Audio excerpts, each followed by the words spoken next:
Le contrat première embauche remplacé, la décision a été annoncée ce matin par Dominique de Villepin.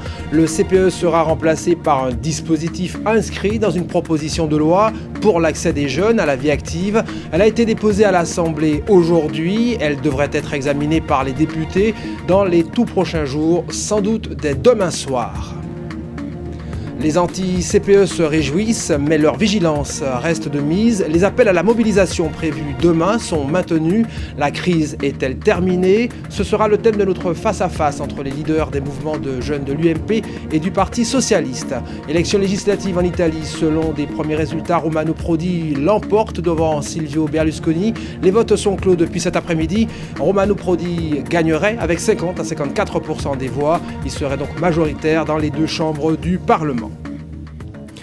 Bonsoir à toutes et à tous et merci de votre fidélité au journal parlementaire. Le CPE n'est plus à l'ordre du jour. Il a été sacrifié sur l'autel du retour à la paix sociale.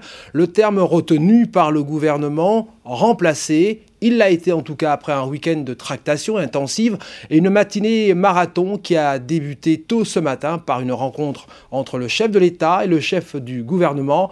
Une matinée marathon que nous retrace Muriel Plenay et Philippe Dichard. La mine est sombre, pas un mot, pas un regard pour les photographes et les journalistes présents. À son arrivée à l'Élysée, Dominique de Villepin va s'entretenir un quart d'heure avec Jacques Chirac, dernière mise au point, avant d'être rejoint par Nicolas Sarkozy, Jean-Louis Borloo et les parlementaires concernés. À 10h, c'est officiel et contre toute attente, c'est l'Élysée qui l'annonce par communiqué. Le CPE a vécu. Une demi-heure plus tard, mais cette fois-ci depuis Matignon, c'est Dominique de Villepin lui-même qui doit se résoudre à prononcer son oraison funèbre.